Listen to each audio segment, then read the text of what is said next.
Bonsoir mesdames et messieurs, bienvenue sur TAL Info Soir. Le mois de juin marque le début de l'installation de la saison pluvieuse au Niger. En effet, pour les agriculteurs, c'est le moment idéal de choisir leurs semences. Celles-ci jouent un rôle important dans la production agricole car elles constituent le fondement de toute bonne récolte. Reportage signé Khadija Namewa et Ibrahima Abdoulaye. Au Niger, l'agriculture constitue le pilier de l'économie nationale. Elle représente près de 27,9% du PIB et emploie plus de 80% de la population active. À l'entame de la saison pluvieuse, les semences jouent un rôle primordial de l'agriculture car elles sont le fondement de toute bonne récolte. Aujourd'hui, nous sommes beaucoup frappés par le changement climatique. La sémence de la variété améliorée est très recommandée et très importante. Vu son rendement, vu sa résistance à la sécheresse, vu aussi sa précocité. Donc c'est des semences qu'il y a d'autres à 65 jours, ça va boucler. Il y a d'autres avec 2 mois de pluie, ça va boucler. Il y a d'autres aussi, s'il y a eu une poche de sécheresse, ça va atteindre son objectif. Donc c'est ça son importance par rapport à la semence dite locale, qui du point de vue de rendement, ça ne répond pas. Du point de vue climatique aussi, ça ne répond pas. Et le cycle est long et le rendement aussi n'est pas du tout satisfaisant. Face au changement climatique, il est important pour les agriculteurs de sélectionner des semences adaptées aux conditions agroclimatiques de leur zone afin d'optimiser les rendements et de réduire les risques liés aux aléas climatiques. Il y a beaucoup de variétés qui ont été développées par la recherche agronomique nationale et même internationale, des semences qui sont adaptées au changement climatique. Pour le mil, vous avez la chatterie qui est vraiment très bien adaptée, qui est très précoce. Et vous avez les variétés comme les Doubani, les ICMV, qui sont résistantes au stress hydrique, mais aussi qui sont plus adaptées peut-être dans certaines zones de production. Pour le sorgho, vous avez l'Irat, qui est très bien aussi, qui est précoce, qui a été très vite adopté par les producteurs parce qu'ils ont vu les bénéfices de cette variété. Donc ça dépend aussi de l'agroécologie, de là où la production est faite. Bon, malheureusement aussi, il y a un problème d'accessibilité de ces variétés ou même de vulgarisation de ces variétés au niveau des producteurs. Il est donc essentiel pour les agriculteurs de faire un choix judicieux de leurs semences en s'appuyant sur les conseils des techniciens et spécialistes du secteur. Car l'agriculture reste et demeure un pilier de développement pour un pays comme le Niger, où l'agriculture constitue la principale source de revenus pour une grande partie de la population. Dans plusieurs quartiers de Niamey, la puisette est bien plus qu'un outil pour prendre de l'eau dans le puits traditionnel, notamment dans les zones où l'accès à l'eau potable reste un défi. D'autres précisions dans ce reportage de Zaradine Ali et Massaoudou Hachim. Ces artisans se sont spécialisés dans la fabrication des puisettes, fabriquées à base de fils récupérés des cercles métalliques et caoutchouc. Ces outils sont les fruits d'un savoir-faire local transmis de génération en génération. Chambre. Nous utilisons la chambre à air des voitures. Nous pouvons confectionner plusieurs puisettes selon la demande de la clientèle. À base des chambres de pneus. Chambres de pneus des gros véhicules comme ça. Des 10 tonnes, des 10 roues comme ça. C'est à base de ça qu'on... Ceux qui ne peuvent pas remonter, quoi. C'est à travers ça qu'on prépare ça. Quoi. Ça va, Dieu merci, alhamdoulilah. Là où tu arrives à manger, tu arrives à boire, quoi. Fais remercier seulement le bon Dieu. Quoi. Tu arrives à prendre soin de ta famille pour te sortir de la honte. Parce qu'aujourd'hui, c'est quoi la honte? D'aller manger chez quelqu'un, d'aller prendre ou bien d'aller voler ce qui ne t'appartient pas.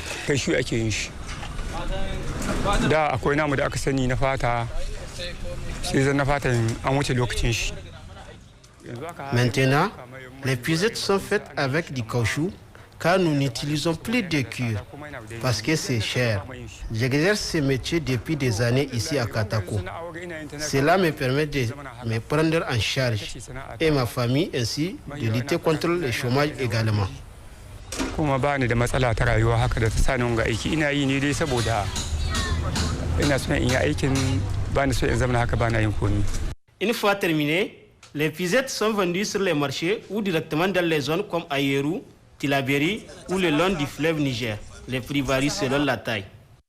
Il n'y a pas de prix fixe parce qu'il y a des petits, il y a des grands et il y a des gros encore. Donc il y a d'autres qui achètent ça en détail, il y a d'autres qui achètent ça en petit quoi. Péconi, cette filière mérite un accompagnement pour booster les revenus et préserver un savoir-faire local essentiel pour notre pays.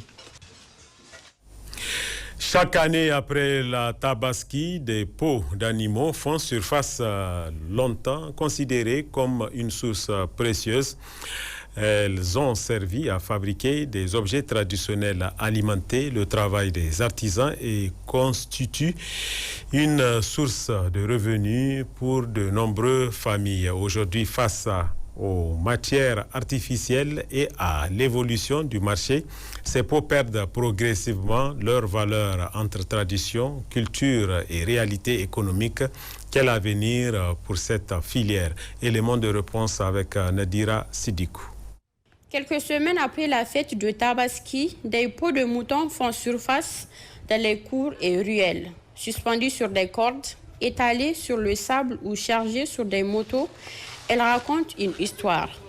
Pendant des générations, ces peaux ont servi à fabriquer des objets traditionnels, accompagner les cérémonies et fait vivre des artisans. Aujourd'hui, pourtant, beaucoup finissent abandonnés faute de valeur et parfois même d'acheteurs. In ka ɗauko dai da shekaru 5 yanzu zuwa 7 fata ta faɗi ba ta da valar. Babban matsala munan. Il y a de cela 5 à 7 ans que la peau d'animal a perdu sa valeur. Ce problème est dû au manque d'usines de tanneries modernes pour travailler. Ici, nous utilisons encore la manière traditionnelle. C'est pourquoi on n'arrive pas à écouler les peaux. Entre modernité, concurrence des matières synthétiques et préservation des savoir-faire locaux, l'avenir des peaux d'animal semble désormais suspendu à une question. Comment préserver une tradition tout en s'adaptant aux nouvelles réalités? C'est de trouver un mécanisme qui va faire en sorte que si on peut se substituer de ces genres de peaux-là et trouver un moyen d'avoir des peaux plus propres, plus saines, pour produire des articles, si on peut vraiment essayer de trouver, ne serait-ce que des partenaires du Niger qui peuvent aider le secteur à racheter ces peaux-là, à les travailler ici au Niger pour les revendre après aux artisans qui manifestent vraiment le désir. Ici, quand vous prenez par exemple le cas du village artisanal, nous avons pris des dispositions de telle sorte que tout celui qui utilise du synthétique, il ne peut pas l'exposer dans notre boutique. Parce que nous ne vendons que des cuirs et des peaux. L'État même a pris des dispositions pour encourager la consommation locale. Donc à travers des dispositions qui ont été prises. Dans les cours et aux abords des maisons, les peaux sèchent toujours sous le soleil. Mais contrairement aux années antérieures, ce n'est plus l'espoir du gain qui les accompagne. À mesure que les matières artificielles gagnent du terrain, c'est peut-être tout un savoir-faire qui risque de disparaître peau après peau, et cela année après année. Pratiquée dans plusieurs communautés malgré les campagnes de sensibilisation, la mutilation génitale féminine demeure une atteinte grave aux droits et à la santé des filles et des femmes. Cette pratique traditionnelle peut entraîner de nombreuses conséquences, aussi bien physiques que psychologiques. C'est ce que nous racontent Zainabou Boubakar et Moubarak Mohamed Murtala.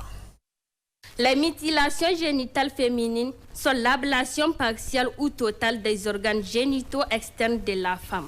C'est une pratique ancienne et traditionnelle pratiquée par plusieurs ethnies, dont entre autres les Peuls, les Gourmanchés, les Armasoraïs. Ce rite de la mutilation est présenté comme un passage obligé d'une classe d'âge inférieure à une classe supérieure.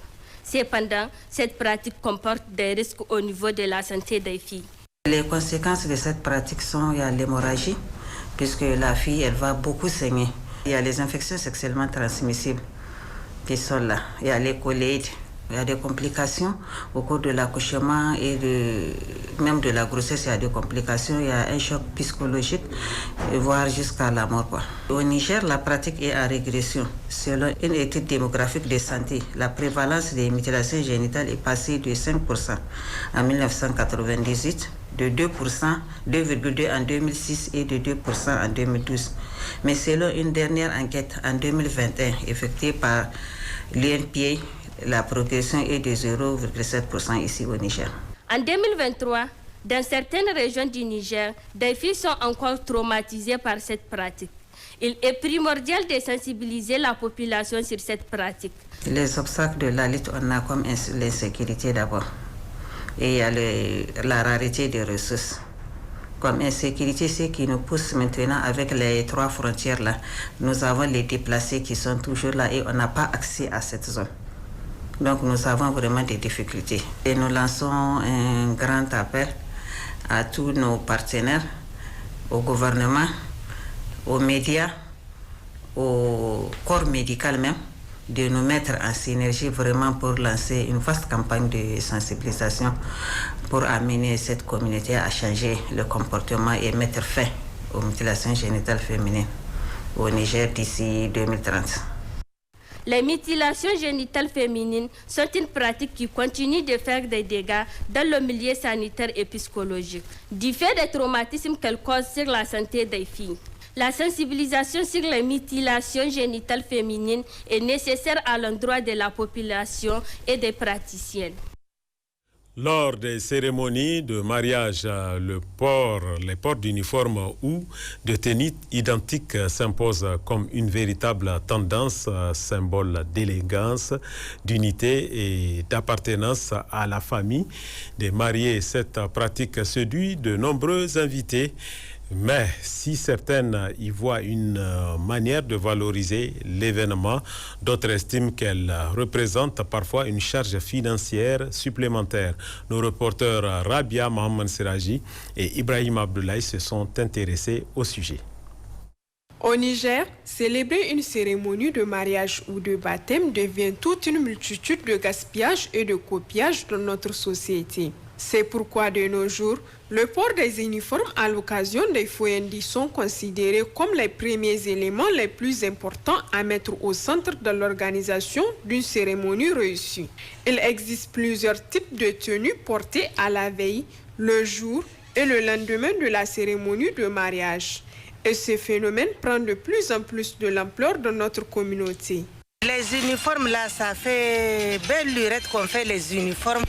Si vraiment l'État peut nous prendre des dispositions pour qu'on empêche ça, vraiment on a beaucoup de tracasseries dans les mariages.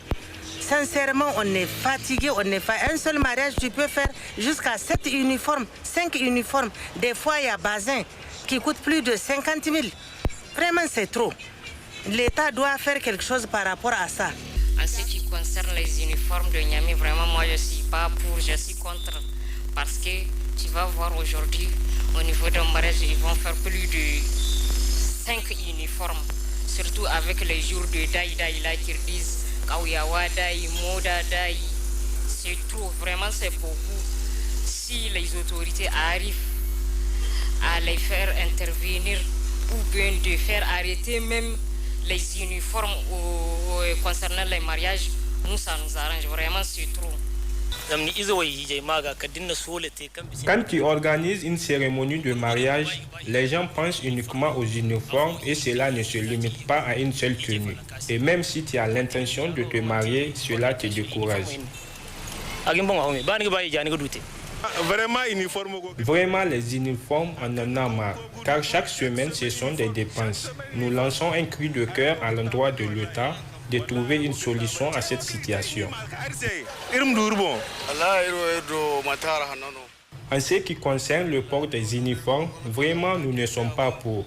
Le gouvernement doit prendre des mesures rigoureuses par rapport à ces phénomènes. Dans certaines circonstances, si tu ne le fais pas, c'est tout un problème. Pour mieux préserver nos valeurs culturelles et nos croyances sociales, il est donc nécessaire de revoir certaines pratiques vis-à-vis de notre société qui cadrent avec notre mode de vie. Voyons à présent ce qui fait le reste de l'actualité hors de nos frontières. Au menu, l'Éthiopie accuse les autorités tigréennes de préparer une offensive. Football mondial 2026, les Bafana s'inclinent 2-0 face au Mexique. Le monde en bref, c'est dans une sélection commentée par Foureiratou Hamadou. L'Éthiopie a alerté jeudi sur un risque imminent de reprise des hostilités dans le nord du pays. Selon le gouvernement fédéral, les forces du Front populaire de libération du Tigré s'est préparées à lancer une offensive contre Addis Abeba dans les prochains jours avec le soutien de l'Érythrée, un allié historique du mouvement. Cette annonce ravive les craintes d'un retour à la guerre civile après un conflit de 2 ans ayant fait environ 6 000 morts selon les estimations de l'Union africaine.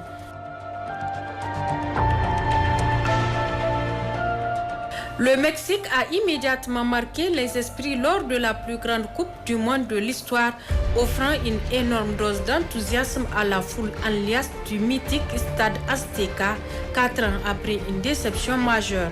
Les joueurs mexicains savaient qu'ils affrontaient une pression intense et des attentes élevées hier lors du match d'ouverture du premier tournoi de Coupe du monde à 48 équipes.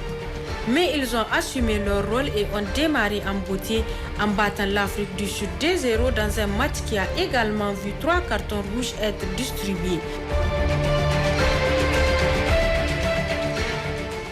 C'est la fin de cette édition. Vous êtes nombreux à la suivre. Merci pour la marque de confiance. Très bonne réception accompagnée des programmes de TAL TV. Au revoir.